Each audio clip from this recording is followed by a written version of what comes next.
Bienvenidos al programa número 41 de Economía en Breve, correspondiente al 7 de agosto del 2017, donde vamos a hablar de los resultados del PIB en México del segundo trimestre y de las cifras desestacionalizadas, una explicación bastante amplia, de los sucesos recientes en la Casa Blanca, de los resultados de la encuesta de expectativas de Banco de México, además de la marcha de los mercados y de otros indicadores importantes.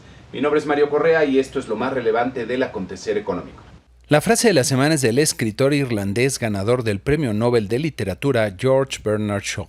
El progreso es imposible sin cambio y aquellos que no pueden cambiar su mente no pueden cambiar nada.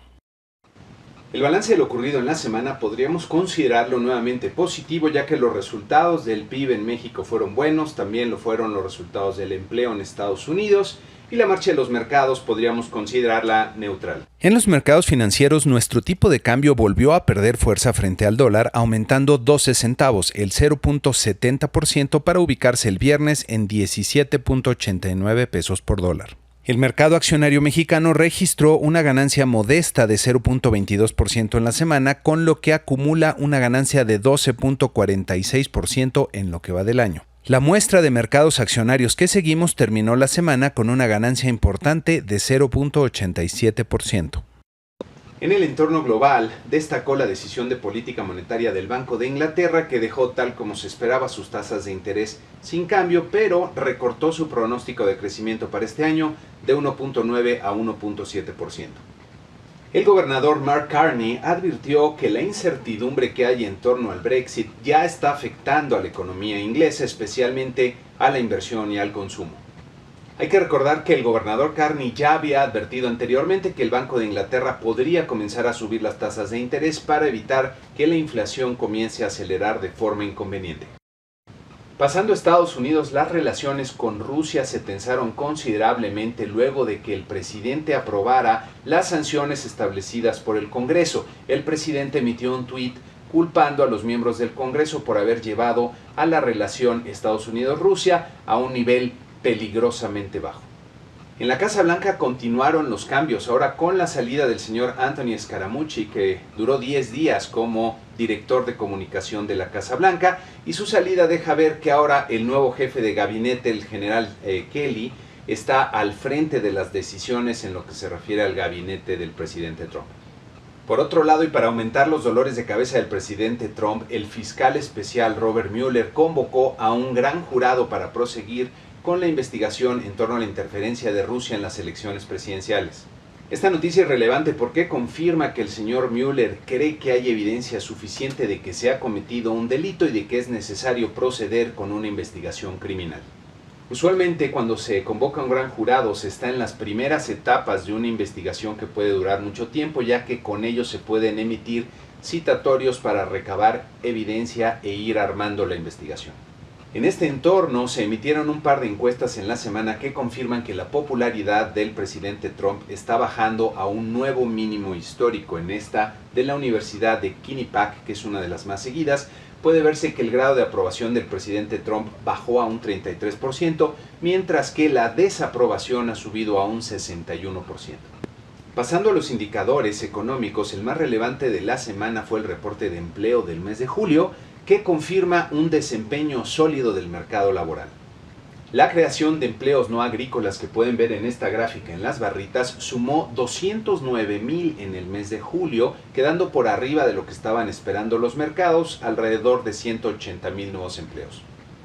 La tasa de desempleo, que aquí en la gráfica está representada por la línea azul, se redujo de 4.4 a 4.3%, pero esta reducción es especialmente importante porque se combina con un aumento en la tasa de participación de 62.8 a 62.9%, lo que quiere decir que la gente está viendo el dinamismo del mercado laboral y por lo mismo está animándose a salir a buscar ese empleo, a participar en el mercado laboral con la expectativa de conseguir trabajo. Por otra parte, los índices del ISM, el Institute of Supply Management, se redujeron durante el mes de julio, como puede verse en esta gráfica, tanto en su componente manufacturero como en su componente de servicios.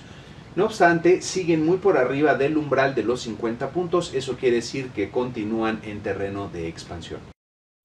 En México tuvimos mucha información importante, comenzando con la noticia de la agencia calificadora Fitch, que elevó la perspectiva de la deuda mexicana de negativa a estable, destacando la capacidad de las autoridades financieras para continuar con sus metas de consolidación fiscal. Con esta noticia desaparece el riesgo de un recorte en la calificación, al menos por este año, que era uno de los riesgos importantes que se tenían en el panorama de la economía. Pasando a los indicadores económicos, el más relevante de la semana fue el avance en las cifras de crecimiento del PIB, el Producto Interno Bruto del segundo trimestre, que en esta ocasión va a requerir un comentario un poco más amplio, ya que la interpretación de estas cifras es algo complicado. La pregunta que estaremos tratando de responder al analizar estas cifras es si la actividad económica está ganando fuerza o se está debilitando, si es un buen resultado o es un resultado malo. Como el PIB, el Producto Interno Bruto, es la suma de todos los bienes y servicios que se producen en el país, su crecimiento es la variable más importante para describir lo que está pasando con la economía. En este cuadro del INEGI se pueden ver los resultados que fueron difundidos en los medios de comunicación, donde se destaca un crecimiento de 3% en el PIB. Este resultado representa en principio una buena noticia, ya que tiene mucho tiempo que nuestro crecimiento había estado por debajo de esos niveles. Sin embargo, hay que hacer varias consideraciones importantes. Este 3% es el crecimiento de la serie desestacionalizada respecto al nivel que observó hace un año. ¿Pero qué es esto de cifras desestacionalizadas? Miren, los datos estadísticos frecuentemente están siendo afectados por factores que llamamos estacionales y que pueden conducir a una interpretación errónea de lo que está ocurriendo con las cifras. En esta gráfica podemos ver el Producto Interno Bruto medido en miles de millones de pesos del 2008, como se está presentando actualmente la información. Y noten que siempre en el cuarto trimestre hay un brinco en la producción y posteriormente en el primer trimestre de cada año viene una reducción. Esta es la estacionalidad propia de esta serie. En esta siguiente gráfica pueden verse las variaciones trimestrales del PIB. Y noten cómo en el primer trimestre usualmente hay caídas importantes. Pero esto es normal. Interpretar que la actividad económica se está desplomando, dado este comportamiento que es bastante usual en la serie, sería una equivocación. Para eliminar parte de estos efectos estacionales, lo que se suele hacer es observar la variación anual, comparar contra el mismo trimestre del año anterior. En esta siguiente gráfica les presento la evolución del PIB en su variación real anual, que es la forma más usual en la que nos referimos los economistas al crecimiento de la economía. Medido en su forma más usual y como puede verse en esta tabla también del INEGI, el crecimiento del PIB en el segundo trimestre del año en su variación real anual fue de 1.8%, que luce mucho menos favorable que el 3% de las cifras desestacionalizadas. Regresando a esta gráfica, el crecimiento del segundo trimestre resulta el más bajo desde el segundo trimestre del 2014. ¿Esto quiere decir que la economía está perdiendo fuerza? No necesariamente. Uno de los factores estacionales más importantes en México es la Semana Santa, que está afectando especialmente las cifras del primer y segundo trimestre de este año. La Semana Santa en este año cayó en el mes de abril, en el año pasado cayó en el mes de marzo. Eso quiere decir que el mes de abril de este año tiene menos días laborables que el mes de abril del año pasado. El segundo trimestre de este año tiene menos días laborables que el segundo trimestre del año pasado. Por eso la comparación anual del segundo trimestre está sesgada a la baja, por el efecto de la Semana Santa. Para filtrar todos estos efectos se realizan una serie de estimaciones estadísticas y econométricas que producen estas series llamadas desestacionalizadas y cuya intención es darnos una mejor idea de lo que está ocurriendo. Sin embargo, hay que recordar que estas series desestacionalizadas son estimaciones, muchas veces están basadas en una serie de supuestos que pueden ser hasta cierto punto subjetivo o descansar en la habilidad de la persona que está realizando estas estimaciones y por lo mismo deben de tomarse con cierta cautela, ya que no son la realidad absoluta, son herramientas que nos permiten interpretar lo que está ocurriendo con las cifras. A esta gráfica agregamos ahora la variación anual de la serie desestacionalizada y como pueden ver, en los últimos trimestres se aprecia una tendencia ascendente hasta el nivel de 3% que ya reportamos al principio del comentario.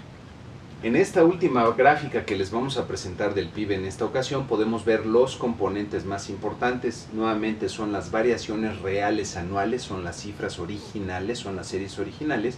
Y aquí pueden ver que la industria está contrayéndose, pero el sector servicios, que representa 2/3 partes del total de la economía, se mantiene creciendo a muy buen ritmo, por arriba del 3%.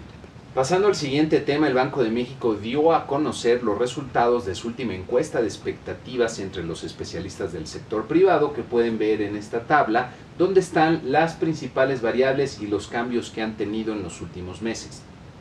Noten que el crecimiento esperado para este año y para el que sigue prácticamente no cambia, mientras que la creación de empleos mejora de forma significativa. Los pronósticos de inflación todos se deterioran, aunque de forma moderada. Los pronósticos de tipo de cambio y de tasas de interés bajan un poco respecto a la encuesta anterior que se presentó en el mes de junio. Entre los factores que pueden resultar más limitantes para la actividad económica y en esta modalidad relativamente reciente que está realizando Banco de México, en donde pide que se conteste en una escala del 1 al 7, donde el 7 es el factor más limitante, podemos ver que los 3 factores que identifica el mercado como los más problemáticos serían los problemas de inseguridad pública, la reducción en la plataforma petrolera y la incertidumbre política interna. También en la semana tuvimos las cifras de actividad financiera que pueden ver en esta gráfica, en donde la captación de la banca comercial crece 4.5%, mientras que el financiamiento directo al sector privado crece a un ritmo del 6.2%, los dos con una desaceleración marginal respecto a lo que se observó en el mes previo. Hay que notar que buena parte de esta desaceleración en las cifras, que son variaciones reales, está explicada por el repunte tan importante que ha tenido la inflación en estos primeros meses del año. También en la semana tuvimos los datos del consumo privado del mercado interior del mes de mayo, que como pueden ver en la última barrita de esta gráfica, presentó un repunte muy considerable de más del 5%. Cabe notar que en el mes de mayo ya no están influidas las cifras por la estacionalidad de la Semana Santa como en los meses previos, por lo que resulta un buen indicador de qué está pasando en este caso con el consumo del mercado interno. El índice de confianza del consumidor continuó recuperándose poco a poco, como puede verse en esta gráfica, sugiriendo que la percepción de los consumidores viene mejorando gradualmente. Por último, tuvimos en la semana las cifras de la inversión fija bruta, que como pueden ver en esta gráfica presentó un repunte del 2.3%. Esta es una cifra relativamente positiva, ya que los 2 meses anteriores están influidos por la Semana Santa, abril hacia la baja, marzo hacia el alza, y el resto de los meses que vemos hacia atrás habían mostrado tasas de crecimiento o negativas o bastante pequeñas, por lo que el resultado es relativamente positivo. Podría ser el principio de una mejor tendencia en la inversión en nuestro país. En esta semana que está iniciando tendremos relativamente poca información. En Estados Unidos, el reporte de productividad y costos del segundo trimestre del año, junto con la inflación al consumidor del mes de julio, serán los datos relevantes. En México tendremos los resultados de inflación del mes de julio, la decisión de política monetaria de Banco de México, que es quizá el evento más importante de la semana para nosotros, y los resultados de la actividad industrial del mes de junio. Y con esto concluimos este programa número 41 de Economía en Breve, con la invitación a que, si lo consideran de utilidad, se suscriban al canal, le den like y compartan el video.